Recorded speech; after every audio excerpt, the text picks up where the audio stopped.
Welcome to Perspectives El Paso. I'm Professor Leon Blevins, Professor of Government at El Paso Community College. Today I have a subject that is one of the most interesting that you can imagine. I've never done a show quite like this one before. It's about art, and very unusual art. Oh, I have the artist here today, and his name is Ho Barron. Ho, welcome to this show. Thank you, Leon. Okay. I appreciate it. And here is some of Ho's art. In fact, I went to his house several weeks ago and shot some photographs, and here's Ho looking through underneath the legs of one of his figures. And then here is a figure from the Art Museum, El Paso Museum of Art, downtown El Paso. And there I am with my arm in the hook of his figurine. Now, I've been telling people today, that's my new girlfriend. And then one of them coming out of Sam's Club with these pictures the other day, the guy says, ooh, she's cute. You've never had your work called cute before, have you? No, I don't think cute is a description. Okay, well here we are, October the 19th, 2015. I had two classes this morning, and I showed this to my students, and I said, okay, pass this around, write on these pieces of paper, one class and another, comments, 1 or 2 word comments. And here's one says, interesting, unique, another one, unique, eye-catching, fantastic, definitely different, amazing, unbelievable, mysterious, abstract, and then repeat of some of the words, innovative, creepy, creative, weird, cool, artistic, irrational, abstract, innovative and open, mystical, and closed out with creative. All of you've heard these words before, haven't you? Yeah, there are a lot of labels put on my work. Okay. I just call the work surrealistic, and surrealistic is it's not real. It's imaginative. Imaginative. Okay. And there's a lot of different areas in the art world, and there are a lot of labels. Everybody wants labels for everything, and in creating my art, I just why do something that's been done? You know, why not be original? Why not create something that's why reinvent the wheel? Right. And I have a question on this. Yeah. Suppose I had been at a senior citizen center doing a program, showed this, and passed that around. You think I might get some different words? Well, you know you would. Why? Well, just because I think older people might be more traditional in their thinking. Young people like my work a lot. Young people and artists. And I was in a show once. I was in a show on a bridge in Cincinnati next to another artist, and I said, you know, young people and other artists like my work, and he said, boy, that's a kiss of death. What he meant was young people don't have money and other artists don't buy expensive art. So okay. Now, the KCOS did an interview with you and showed some of your work. So at this point, I want us to take just a brief break here, and we're going to get our staff to show that video from KCOS. Does it have a title? Ho Barron. Just Ho Barron. Okay, Barron. show Ho Barron. My name is Ho Barron, and I'm a sculptor, and I live in El Paso. And I make sculpture, I make art. Make a living at that? No. No, it would be nice.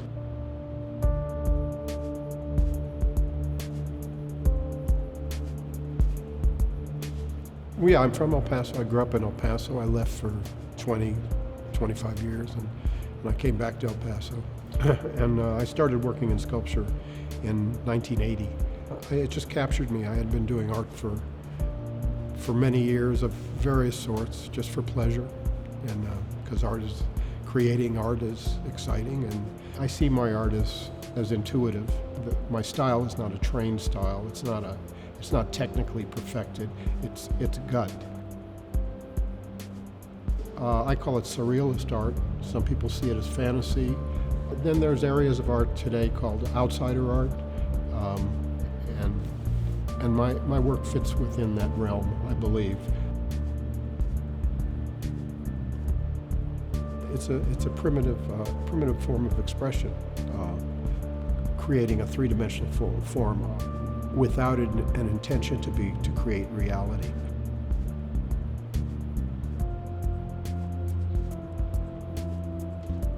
It's imaginative work, and And the people who relate to it are people who have imaginations, are willing to accept it.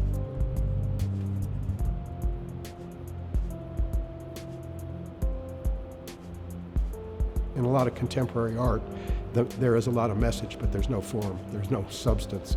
And that's why I believe in the figurative form, because there's always substance there. There's always the figure that we relate to.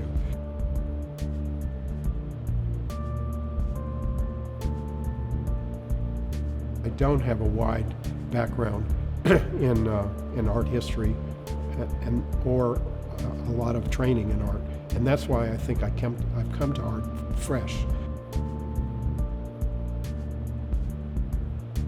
And some people see it as fantasy, some people may see it as grotesque, but I just see it's an abstraction of the human form.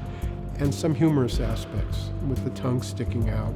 I put a ball on the end of the tongue. People say, well, what does the ball mean? And I say, balance. And they say, what do you mean? I say, balance. It's just my form of fun, my form of creating something that entertains me, and I hope will entertain the public. It's the human figure. That's what we have. That's us.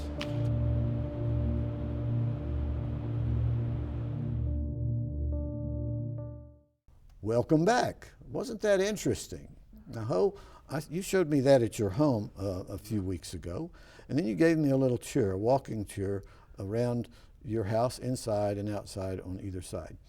Do you want to talk about art in general first, and then some of your works, or the works first and then talk about art? First I'll say I have over 100 pieces of sculpture around my house. Okay. And there's probably no place in El Paso that has a situation like mine. I have small works of a few pounds up to 1,000-pound sculptures. I have a sculpture in the museum downtown. I have a sculpture in front of the public library downtown, also at the Archaeology Museum. Mm-hmm. I have a large sculpture in a museum in Baltimore called the American Visionary Art Museum. And we were talking about their different labels on art.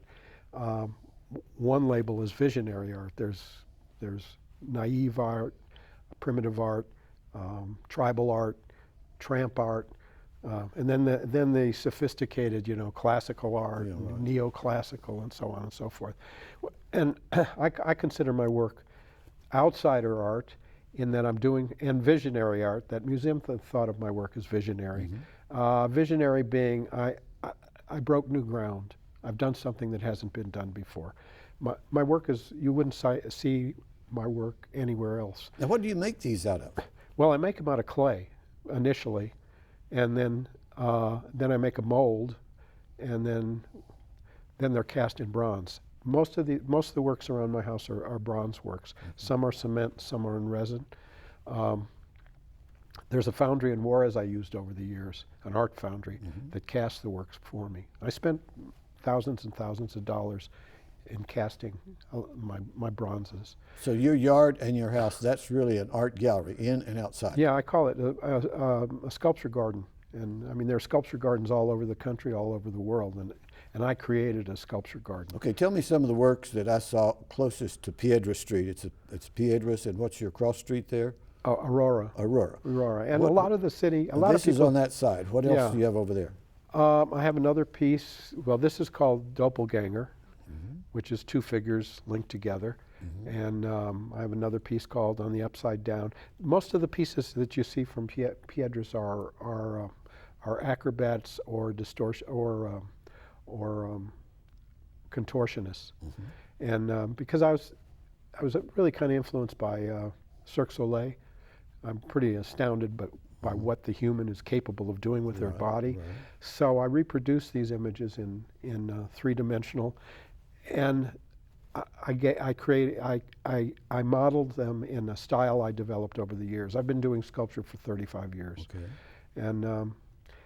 And some people see my work, they say, oh, it looks Mayan. Some people say, oh, it looks Asian. Well, I'm going to tell you, the first time I heard about your work, and then I saw an article in the El Paso Times, I think it was about it, a couple of years ago maybe, and somebody said, I think that's satanic stuff at that house. Do you ever get that reaction? Somebody Well, thinks that's I always satanic? said that, you know, if somebody thinks it's satanic, it's because they believe in that nonsense. Okay. Because I don't believe in anything. Okay. You know, I think it's all nonsense. Okay. You know, the whole satanic concept, the whole God concept. It's Okay. all pretty silly. In fact, I did a book about my work, and I call my pieces "Gods for Future Religions." Okay. There are 5,000 gods in the world. If you think of the gods in all the villages and all the tribes and all the countries. And there's all kinds of images out there all over the world. Yeah.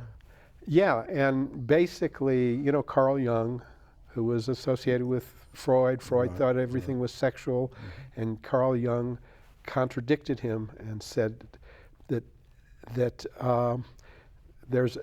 he called it the universal creative unconscious, that the human mind is only capable of so much in their imagination.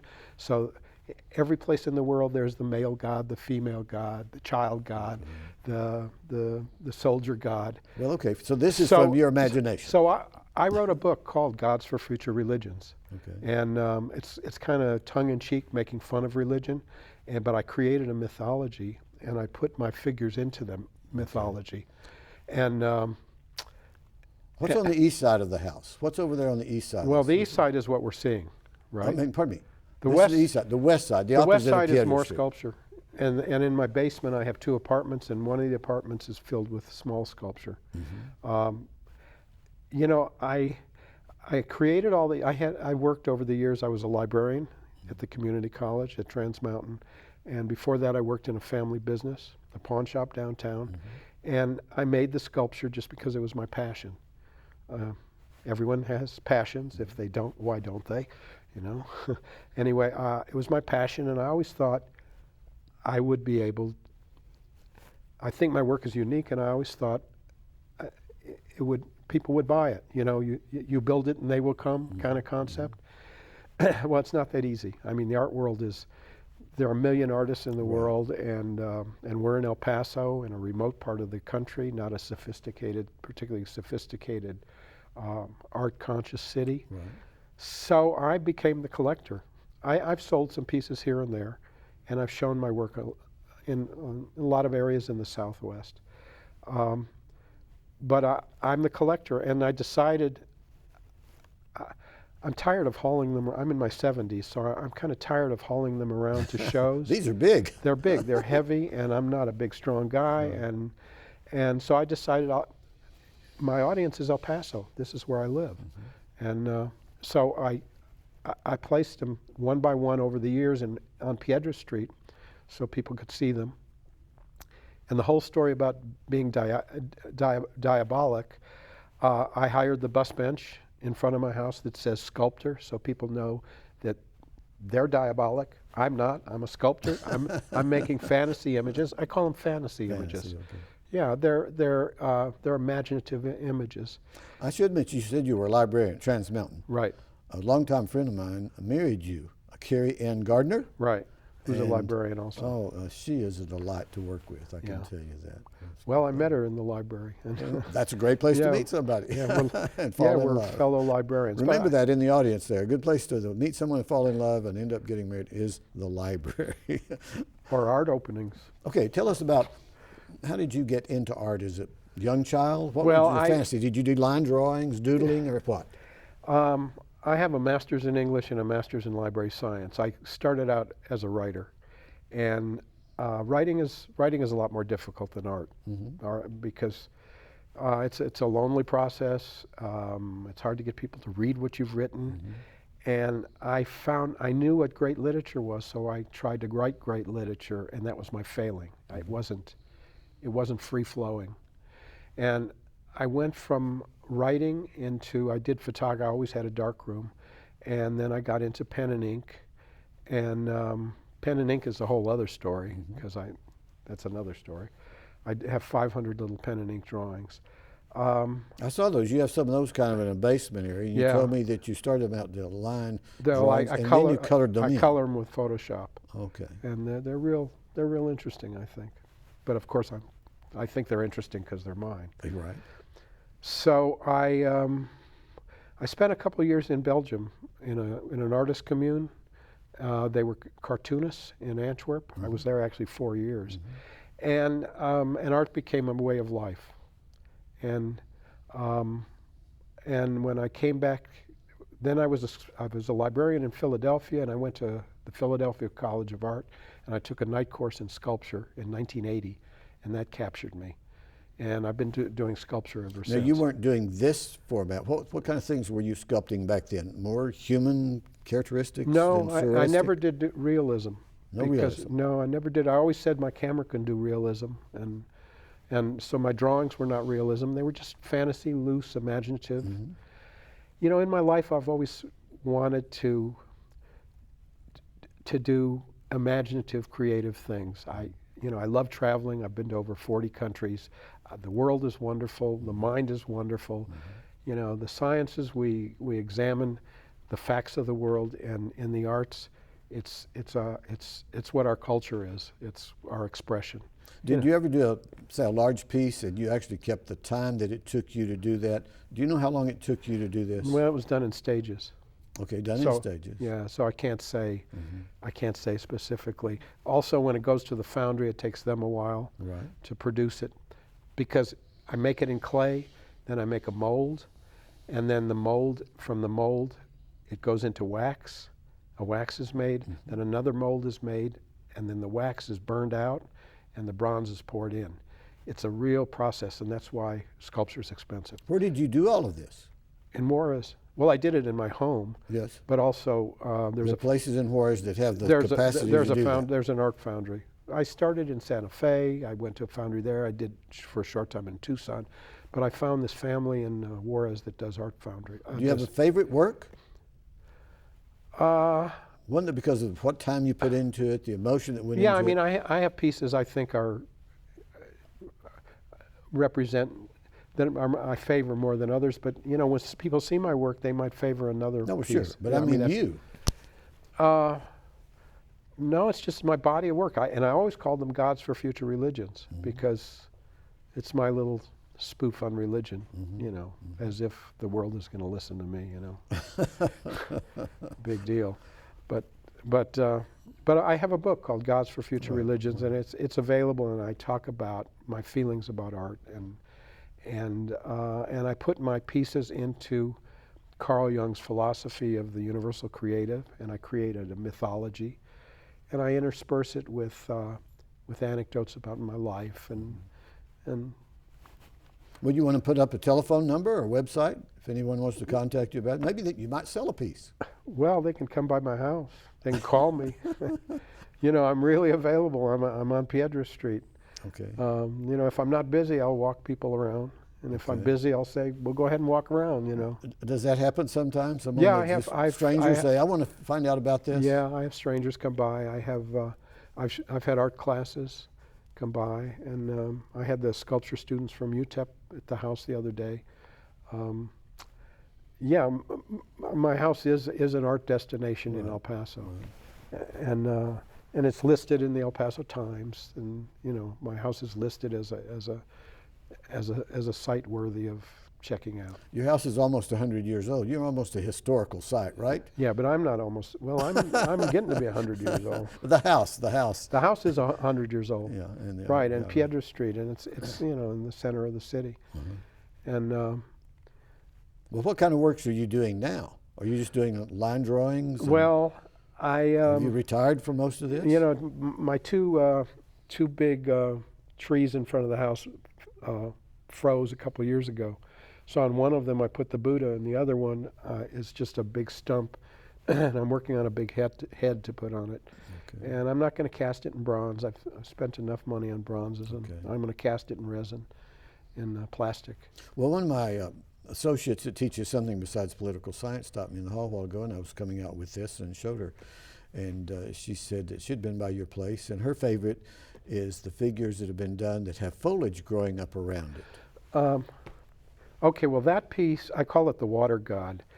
I had been to Asia, and I had seen 100 or more Buddhas, and I came back to El Paso, and I said, I want to do a Buddha figure. So I went to the historic commission. I had trouble because I'm in the historic district, and I had trouble with a mural that I put on my garage door because I didn't get permission. It was real silly controversy.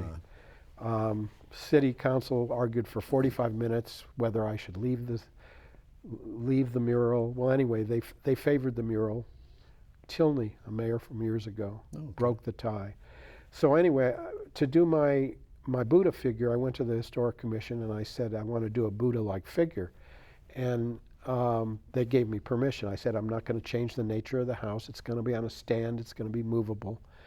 So I put it up, and they said, "Where's the Buddha figure?" I said, "A Buddha-like figure. It's a seated figure. It's not a Buddha figure."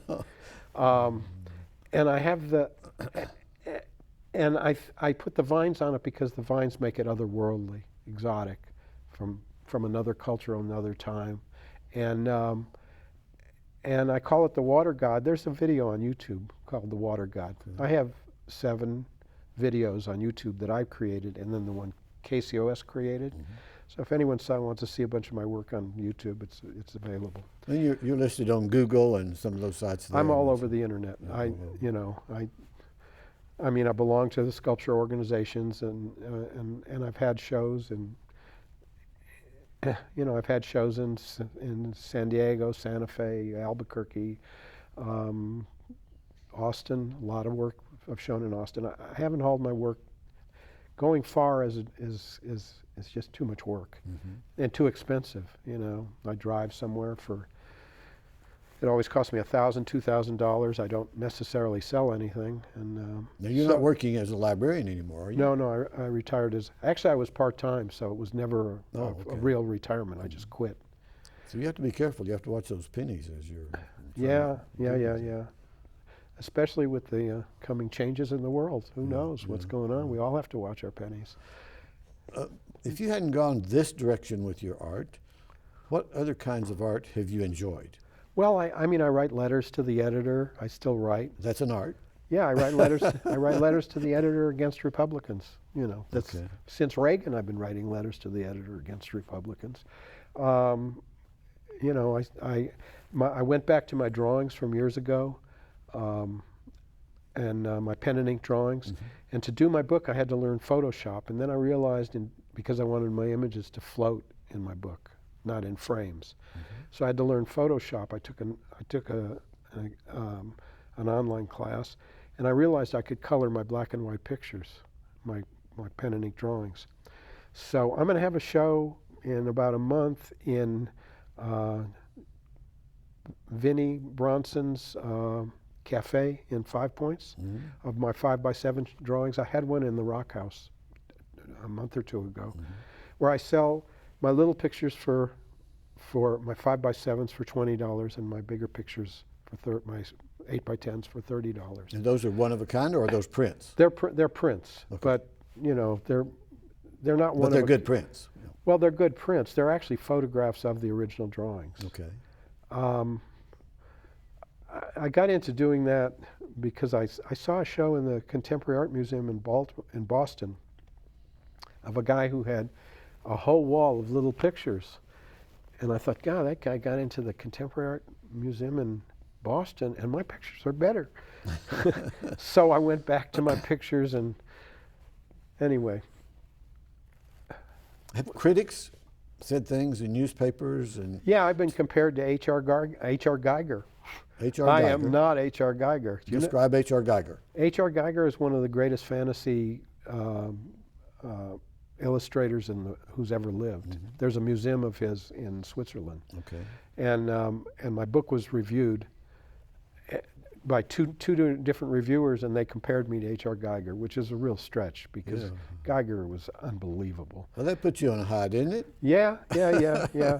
And Geiger died recently. Okay. And there's a museum just of his work. You said you've traveled all over the world. I guess you've decided to kind of slow down on that too. Well, I grew up on the border, so I got a taste of the world with Mexico right here. Right. When I got my master's in English, I went in the Peace Corps. I didn't go to Vietnam. Well, that's interesting. Yeah, I was in West Africa. I was in Nigeria, and then I was in Ethiopia. And I always had that travel bug, and my family was into traveling. So I've been to over 40 countries, And most recently, about a year and a half ago, I did a tour of 5 countries in Southeast Asia, which kind of burned me out. It was like 5 countries on a tour for 3 weeks, and and I hurt my knee. That's hard. Yeah, it was hard, and also my age. I don't know how much traveling I'm going to do, but I've done a lot of traveling, Right. and I think traveling is wonderful. What are the creative things to do in life? Right. It's like we work on cars, we work on our art, we work on our garden, we cook. People. I talk about passions a lot. Yeah. We all need passions. Well, I've been doing this show. I'm in my 8th year, and I'll have to tell you, you're one of the most fascinating people I've interviewed. Well, you're one of the most fascinating people to have interviewed me. Okay. Thanks for the compliment. No, seriously, I've had a lot of interesting people, but Yeah. you're the most maybe unusual person of it. I've never had Well, someone I've that always does tried. this. I've always thought of my life as like every stage is going to be greater, which was a fantasy, because we reach a plateau. I think a lot of people have strong desires, and then they have children, and then their children become their passion. Oh, yes. And then they lose their. I never had children. And some try to live their life again in their children and want their children to be more than they could ever become. Yeah, because they had to lose. They lost a lot. They lose their dreams sometimes. Right. The dreams go into the children. But I say there are a lot of means of expression. Do these ever scare children? There's some that have come with school I've heard that kids. There's stories of kids in the museum that run up to my sculpture and hug it. So that's kind of like I did. well, I'll tell you an interesting thing. Halloween's coming up, and I hire a living statue in front of my house every year. I get like about 1,500 people. I don't publicize what I'm doing. They're living statues in big cities all over the world. Right, yeah. Frozen figures Right. that are, and so I've hired people here, and I've got a wonderful living statue this in 2 weeks. Okay. And yeah, and the kids are fascinated. They look up and is it real? And this is a woman, Candy Prince. She's an art teacher in the Okay. Lower Valley, and she really understands the concept. Okay. And anyway, fear. Small children, very small children, might be frightened. Right. But I think people are.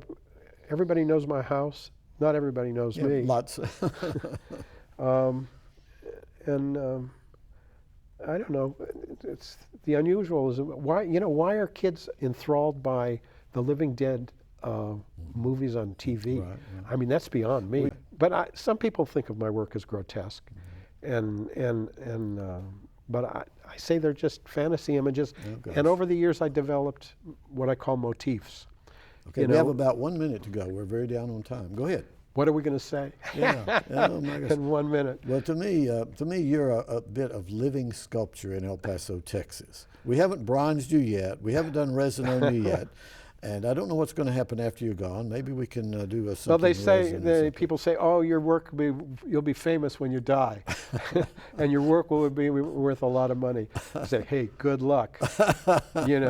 I was showing my work to galleries in Los Angeles, and one gallery owner said there are 10 art schools in Southern California turning out artists every year. Santa Fe has 10,000 people related in the art field. The art world is big, and it's hard to really become known and sell your work. Well, at least you enjoy your art. Well, that's what they say is remember why you did it. Thanks, Leon. Oh, thanks, my goodness. thanks very much. We'll be watching for you. Okay. And give my regards to Carrie. I sure will. Okay. Thanks for. I told you this would be an interesting program, and we'll be showing you that video in the midst of all of this. Thanks for watching. I'm Leon Blevin.